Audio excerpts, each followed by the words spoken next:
building. High priestess in the building, didn't let my fears kill me. Transmuted my pain in that cleanse in the rain. Down out, I was working and I conquered my demons. I accepted my purpose and the goddess I became. Start back. Errors. You'll start back and go back to you just telling everybody who you are and what you do. Okay, so I'm Natasha. I am a licensed sex therapist in the state of Georgia. And I've also kind of shaved down my coaching and all the other things I do to becoming a clinical sexologist. So in the realm of sexual wellness, especially catering to Black women as they understand their pleasures, their wants, their desires, I help them get to that and do it with limited guilt and limited shame. Mm-hmm. What made you decide to pack it in real quick? What made you decide to? Ariana, because first of all, I think we talked about it last time. I am a credential whore. So I just be out here getting all this stuff. And so when someone like you is like, well, Natasha, what do you do? And I'm like, well, I do this and I have a Right. certification in this and I do this and I do this and I'm about to do this and this and this. And I was like, okay, how can I incorporate everything under one umbrella Right. and, like stop running through the list and taking up people's time?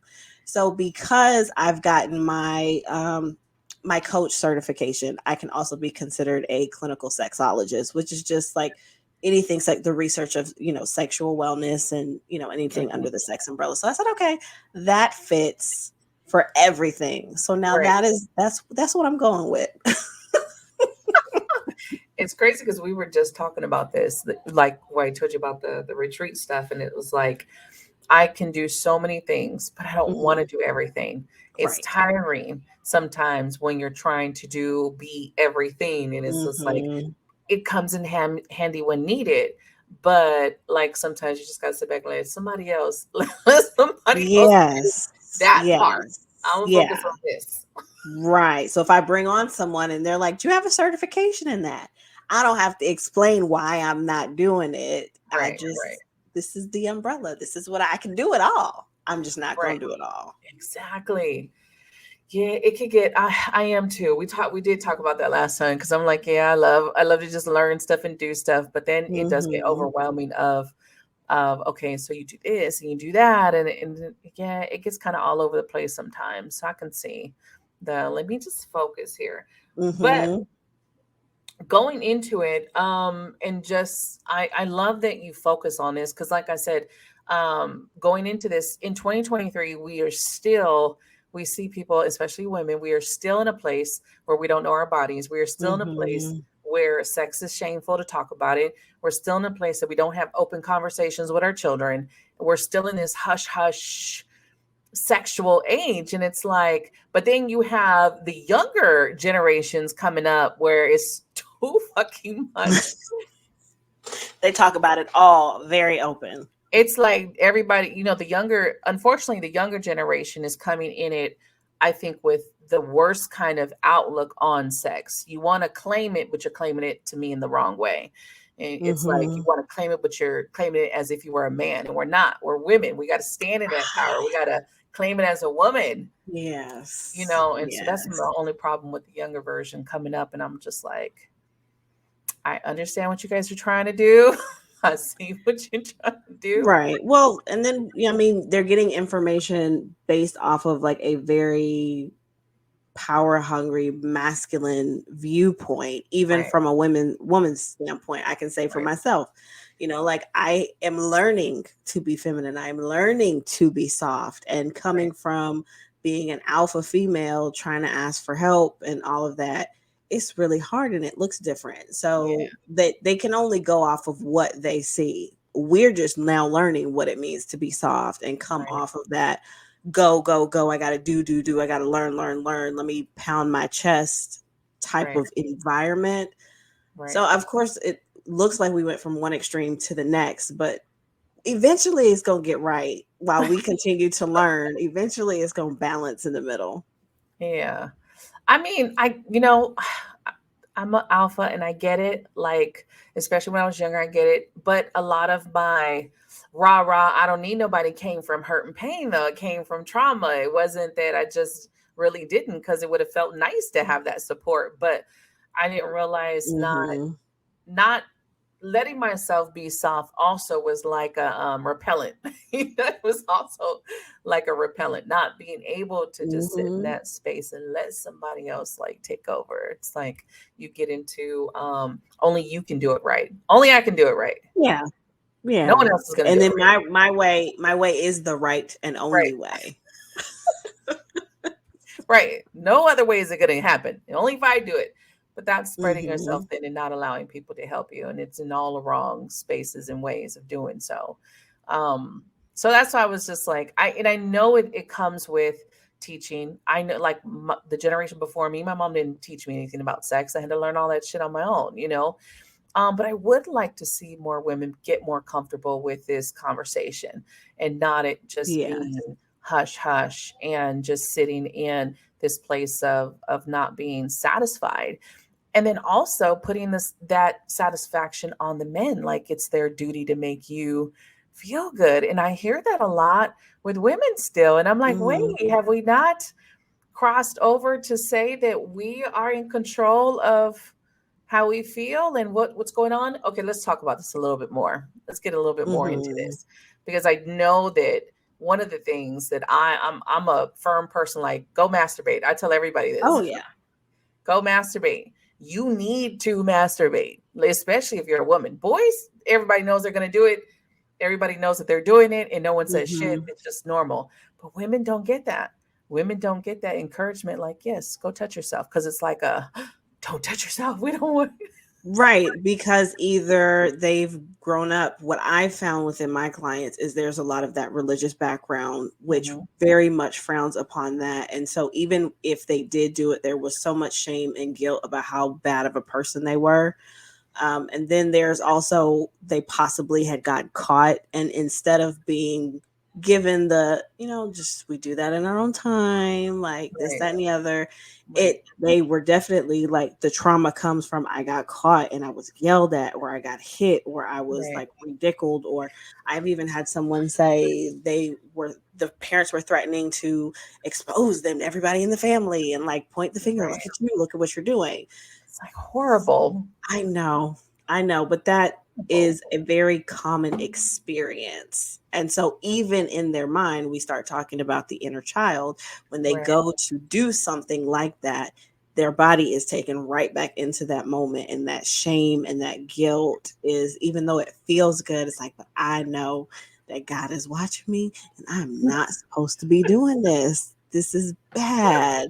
And so, oh, it's a lot of unlearning about yeah, what the importance of it is. But when you come right, up against that upbringing and that right, religion, it's really hard. right, right. I was a masturbator, you guys. I was a rebel. So for me, I did not care. Sexually, I've been a very sexual person in this life with just no cares to what anybody else thought. But Hmm. I do feel like the conversation, though, to understand that we first have to learn our body. You Hmm. cannot help your man or your girl or whoever, who you're with. You cannot help them understand your pleasure points if you don't even know where they're at. Like, Yeah. you just can't put that on them to know what that is to show you. You have to Hmm. spend that time to work through it. So what would you tell someone that that's their experience? They can't get past that part, they feel shame or guilt for touching themselves. Hmm. So we normally start talking about the inner dialogue and start to change that. So logically, we know, okay, like I know this doesn't make sense, but Right, what do I need to give myself right, that I would have wished I got when that happened to me when I was younger? Or what type of education do I wish I would have had? And then you give that to yourself so that you can start changing the narrative of, I know that's what they said, but this is actually okay. This is actually safe. It doesn't make me a bad person. right. And it really goes back to what did the baby need at that moment? Yeah, Now let's go ahead and give it to them, and right, that fear and that anxiety starts to like die down a little bit. And then also, honestly, move that energy out. That's one thing my therapist has been telling me, and I plan to incorporate that more into my business is Mhm. we can sit and talk, but that energy is still there, right? And Right. so Right. like let's move that out. Get up, jump, shake, go like dance, do Right. something to get that energy out so that I can help you get new energy in so Right. you can You got think to replace it. differently. Yeah. I love Yeah. that. Yeah. I used to get a lot of judgment because I was the mom that was very open. I was the mom like Mm, I would rather you masturbate than be out there. I would rather mhm. you be in here trying to figure yourself out than be out there trying to let some boy, figure you out Yeah. for you. But I did get a lot of judgment, from being like the That's more open, horrible. yeah, from being the more open mom. But I still, like I said, I didn't care. The one thing you have to stop is caring what other people think, Mhm. because most people are saying one thing, but they're doing something else. They're saying one thing, but that's not Yes. really what they feel. They're just saying what they think they should say or what they think is appropriate, but really they're curious. People are curious, they're like, So Yeah. I Yeah. just like, no, go masturbate. I mean, you need to play with some toys, like Yep. And there's also that jealousy factor. Like, why is it, how dare you get to go be this particular person or be right, this type of mom and have this right, freedom? And I can't do that. And so, since right, I can't and I don't, and I wasn't learned, I didn't learn that way. right, Everybody else can't do it either. The right. frustration of watching someone be free is real. Oh, ooh, yes, yes, definitely. Um, yeah, I know that, we were taught it's like wrong, it's sinful and it's this and it's just like it's so beautiful and it can be so beautiful with self. And I think Hmm. that's another thing that people don't talk about. We don't talk about this. It can be so beautiful just with you and self. Self-love and self-pleasure is Yes. a huge, huge thing. And because I've known that, it has definitely helped me not get into some shitty relationships, you know? Because it was Hmm. like, oh, I can really pleasure myself. I don't have to just stay in this or deal with Right. this. And that Right. did help me to be like, yeah, no, I'm good. Like Right. And sometimes the self is a whole lot better than what you're trying to get over there. it's just like I can make it happen. Like, yeah, Yeah. no, I'm good. I think a lot of people don't realize that, again, putting that on to someone else to bring. I come in contact with a lot of women that are very sexually frustrated.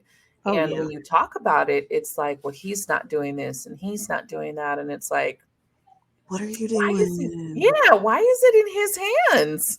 Why is he in charge of your pleasure? Why is he in charge of your orgasms? Like, I don't care who I'm sleeping with. If you're too tired to sleep, you will hear some vibrating next to you. Mhm. Like, there's a shower for a reason. Like, hello, it's kind of like but people are so afraid to offend the other person. Like, well, if I Yeah. do Oh, this, then the yeah. other person's going to be offended. And then it's like, but you still like, if I have a lot of clients that and I'm pretty sure you've seen this where one of them is very sexual and the other one is not. Hmm. How do you deal with that? We'll kind of talk about that so that our listeners can kind of get because I have a lot of that where one is just like wanting it and very sexual, and the other one is just like not or tired or not really there or the Hmm. children. And it's not always the man is that's the one that wants it. Hmm. Sometimes it's the woman and the man is Hmm. the one that's tired or he has a lot going on. So what do you do with your clients with that are going through that?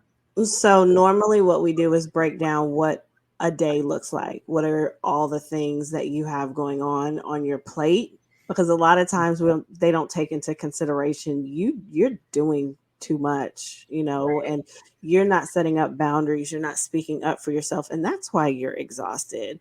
Or you have this resentment because you're doing all these things in the house and you never asked your partner to help, but you're right, frustrated with them for not offering. It's like open your mouth and say what you want. So we start there with like the trust of being able to ask for something small and being able to get that help and being able to have right, that block of time to just right, be, but right, also prioritizing the relationship as much as you would prioritize work or the kids or cleaning. Right. because that is an entity in itself that always gets forgotten. Well, I won't say always. There are some people that are really good about putting their relationship at the forefront, but Mm. that gets forgotten Mm-hmm. because everything else is so much more pressing. So we go Right. back to, well, how do y'all flirt? I need y'all to date. I also need y'all to set time aside to talk about the day to day things. Like, y'all need to be on top of that.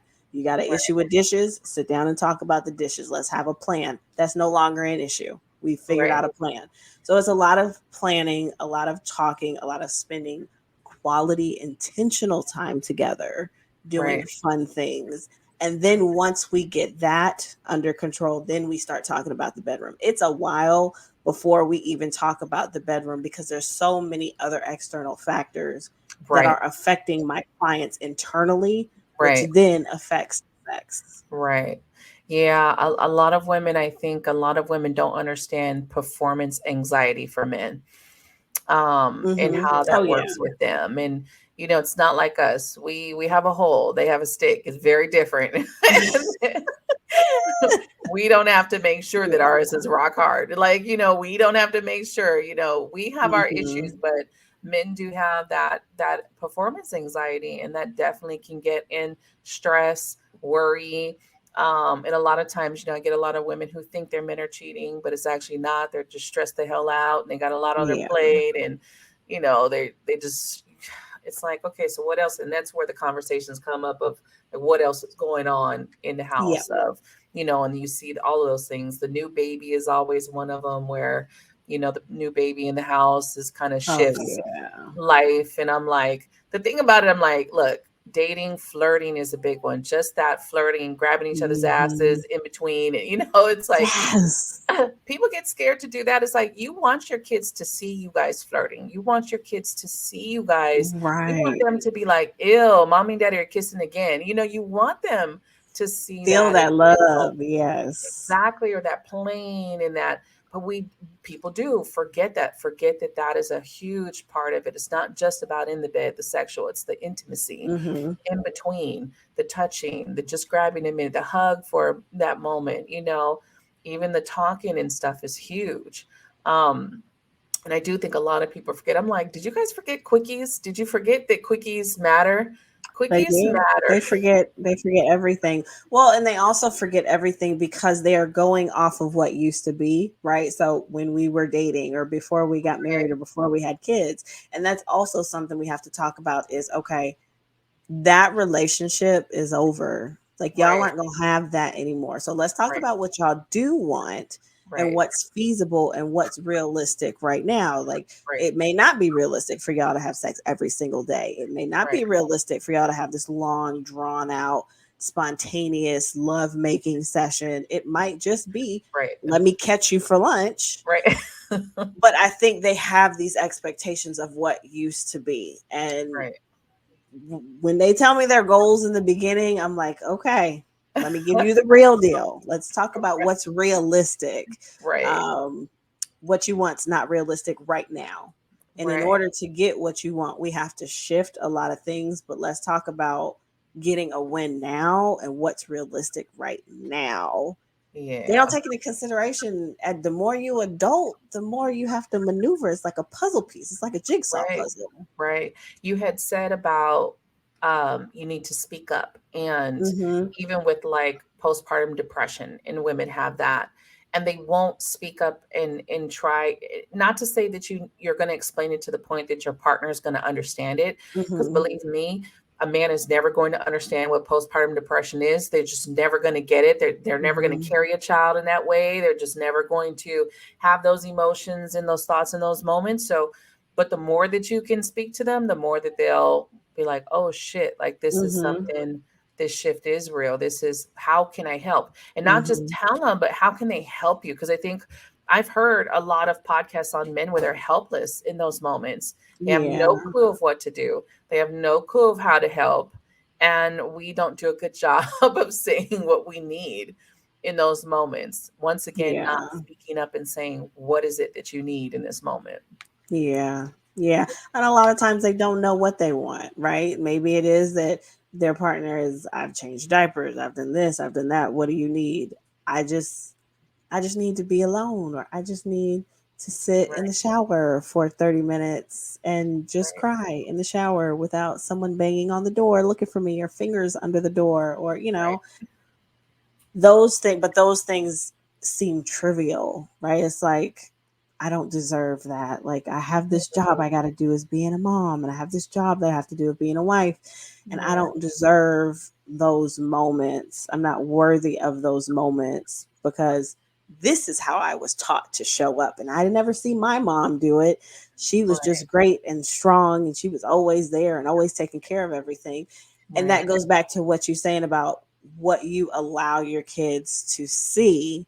If Right. all they see is strong, that's what they're going to go out here and try to do. So that's Yeah.